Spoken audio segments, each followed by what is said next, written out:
नमस्कार, आप हैं IPN7 के साथ। आइए नजर डालते हैं सारा देश 100 खबरों पर।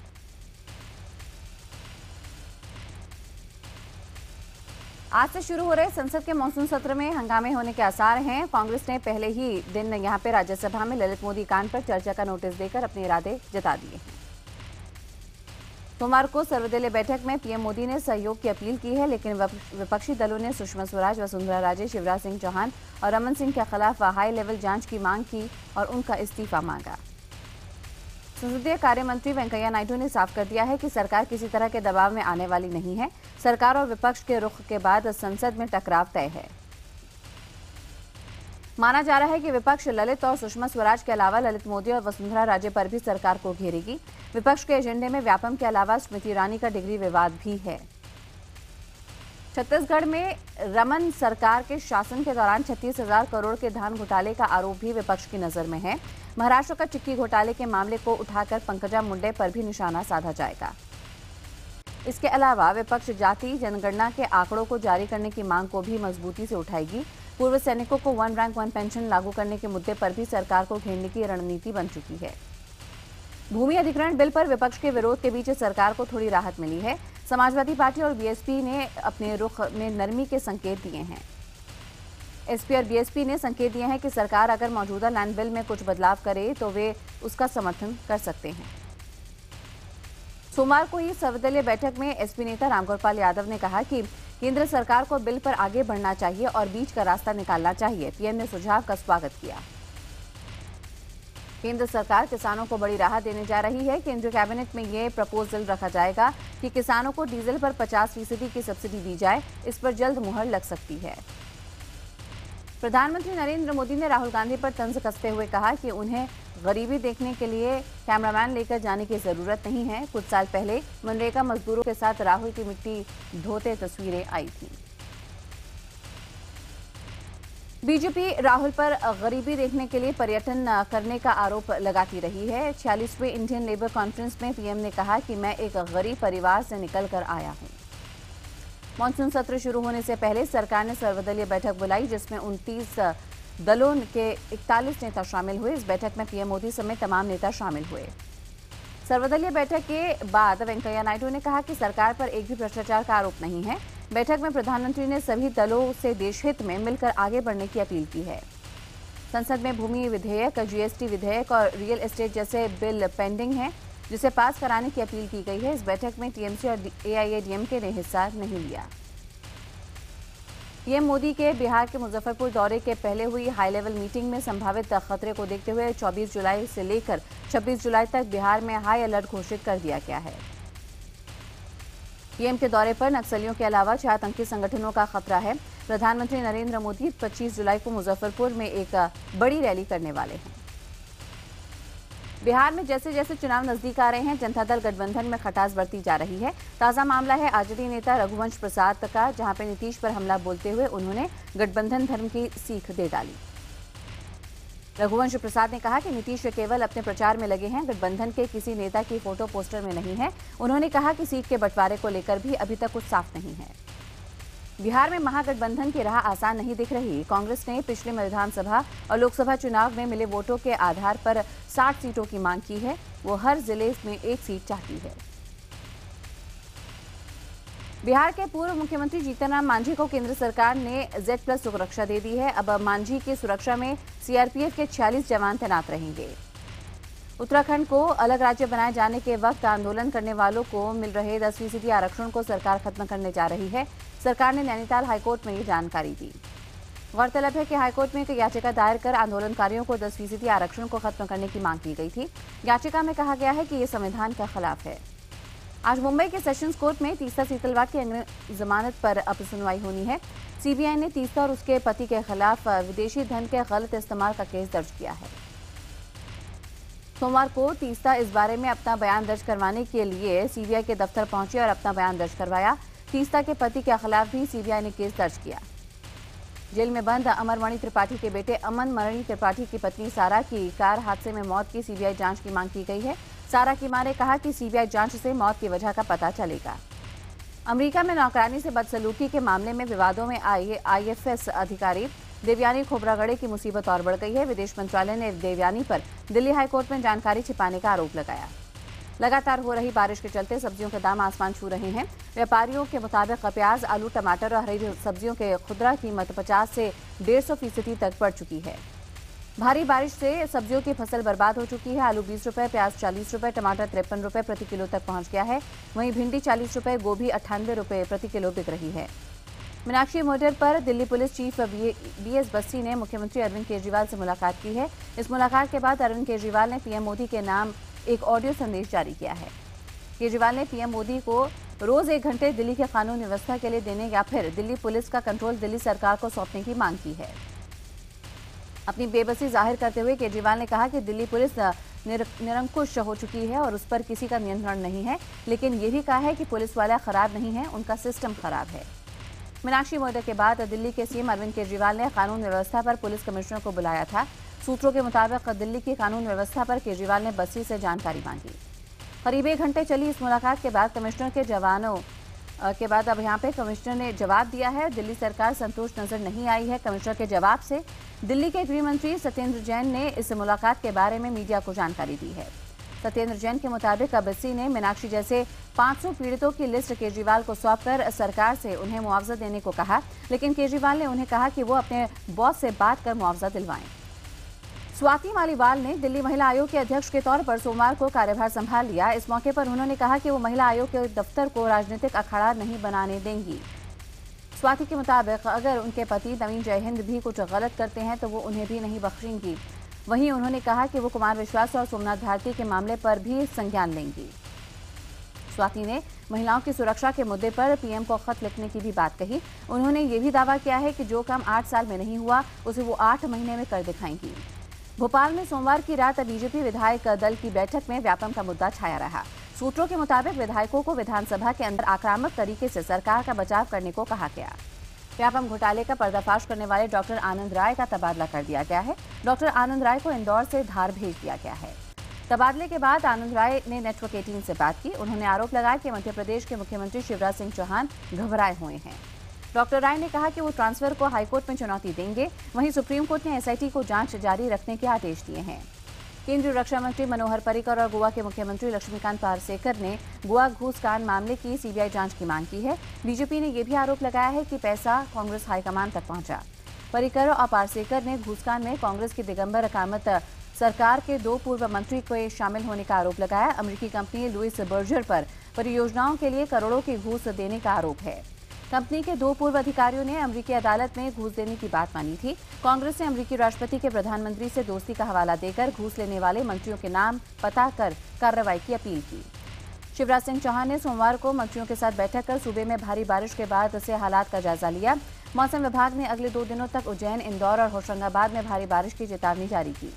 देश के कई हिस्सों में हो रही भारी बारिश के बाद अब लगातार भूस्खलन और बाढ़ से लोग बेहाल है। उत्तरकाशी के वरुणावत पर्वत के जिस हिस्से में दरार आई है वो ढह गया है। वहीं झारखंड के पलामू में हुई जोरदार बारिश के बाद भूस्खलन की घटना से गांव वाले परेशान हैं, दहशत में हैं। एमपी में भी लगातार बारिश से बाढ़ जैसे हालात हैं। उज्जैन शहर पानी में डूब गया है। बहराइच में सरयू नदी में बाढ़ से 2 दर्जन से ज्यादा गांव प्रभावित हुए हैं। बाढ़ की वजह से हो रहे कटान से अब तक करीब 2 दर्जन मकान ढह गए हैं। कटान से बेघर हुए लोगों को प्रशासन से कोई मदद नहीं मिल रही है। ग्रामीणों का आरोप है कि 4 दिन बीत जाने के बाद भी प्रशासन का कोई नुमाइंदा उनकी सुध लेने नहीं आया। हुर्रियत नेता फिरदौस अहमद शाह पर गंभीर आरोप लगे हैं। सूत्रों का कहना है कि प्रवर्तन निदेशालय की जांच रिपोर्ट में कहा गया है कि 26/11 के हमलावरों को जहां से पैसा भेजा गया था वहीं से शाह को भी पैसा भेजा गया। प्रवर्तन निदेशालय ने चार्जशीट में डीपीएम के चेयरमैन शाह और उनके भरोसेमंद दयार मोहम्मद खान पर आरोप लगाया है कि दोनों ने आतंकी गतिविधियों के लिए फंडिंग में पैसे का इस्तेमाल किया। जम्मू कश्मीर के सोपोर में आतंकवादियों की धमकियों के मद्देनजर मोबाइल टेलीफोन कंपनियों ने एक बार फिर अपने दफ्तर बंद कर दिए हैं। कंपनियों को इलाके में सेवा बंद करने की धमकी दी गई है। सोपोर में पिछले महीने के दौरान कई मोबाइल टावर्स को आतंकियों ने निशाना बनाया था और 3 लोगों की गोली मारकर हत्या भी कर दी थी। इन मामलों में अब तक कोई गिरफ्तारी नहीं हुई है। औरंगाबाद के जीएमसीएच में रेजिडेंट डॉक्टर ने अनिश्चितकाल के लिए भूख हड़ताल पर जाने का फैसला किया है। दरअसल इनकी मांग ये है कि डॉक्टर सुनील पर हमला करने वालों के खिलाफ जल्द कार्रवाई हो। दरअसल एक परिवार का एक सदस्य यहां पे अस्पताल में भर्ती था। बताया जा रहा है कि उसकी मौत हो गई है और इसी के बाद से गुस्साए परिवार के लोगों ने यहाँ पे ड्यूटी पर मौजूद डॉक्टर को सरेआम पीटा और ये पूरा वाकया सीसीटीवी में कैद हो गया। डीडी किसान चैनल के ब्रांड एम्बेसडर को लेकर अमिताभ बच्चन ने सफाई दी है। उन्होंने कहा कि दूरदर्शन के साथ मेरा कोई करार नहीं हुआ है और उन्होंने कोई पैसा नहीं लिया है। अमिताभ बच्चन से साफ किया गया है कि जिस विज्ञापन एजेंसी के साथ वो काम करते हैं उसके साथ भी डीडी किसान के लिए विज्ञापन का कोई करार नहीं हुआ है और न ही उन्होंने एजेंसी से पैसा लिया है। कुछ दिनों पहले इस तरह की खबरें आई थीं कि अमिताभ बच्चन को डीडी किसान के विज्ञापन के लिए 6 करोड़ की रकम दी जा रही है। पश्चिमी दिल्ली के उत्तम नगर इलाके में एक महिला की उसके 3 साल के मासूम बेटे के सामने गला दबाकर हत्या कर दी गई। दिन दहाड़े हुए इस हत्या का पता सोमवार की शाम को चला। जब महिला का पति फोन कर रहा था और किसी ने फोन नहीं उठाया तो उसने अपने एक रिश्तेदार को वहां पे घर भेजा ताकि वो पूरे मामले की तहकीकात करे। जब वो घर पहुंचा तो देखा कि महिला की लाश है। महिला के दोनों हाथ बंधे हुए हैं और मुंह में कपड़ा ठूसा हुआ था।